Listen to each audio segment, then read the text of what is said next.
Good morning friends, welcome back to my channel. আজকে তোমাদের সাথে আমি একটা নতুন রেসিপি নিয়ে চলে এসেছি। দেখো, আজকে তোমাদেরকে আমি শেখাবো ছাতু ভরা পরোটা।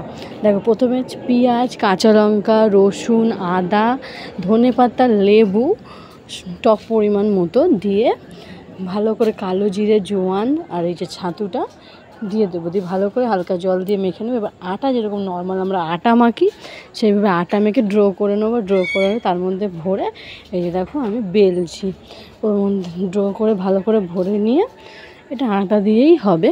এবার এটাকে ভালো করে রুটিটাকে তাওয়ায় ভালো করে সেঁকে নেওয়ার পর ওর মধ্যে হালকা পরিমাণে তেল দিয়ে, হালকা অল্প অল্প তেল দিয়ে ভালো করে 2 পিঠ সেঁকে নিলেই আমার তৈরি ছাতু ভরা পরোটা।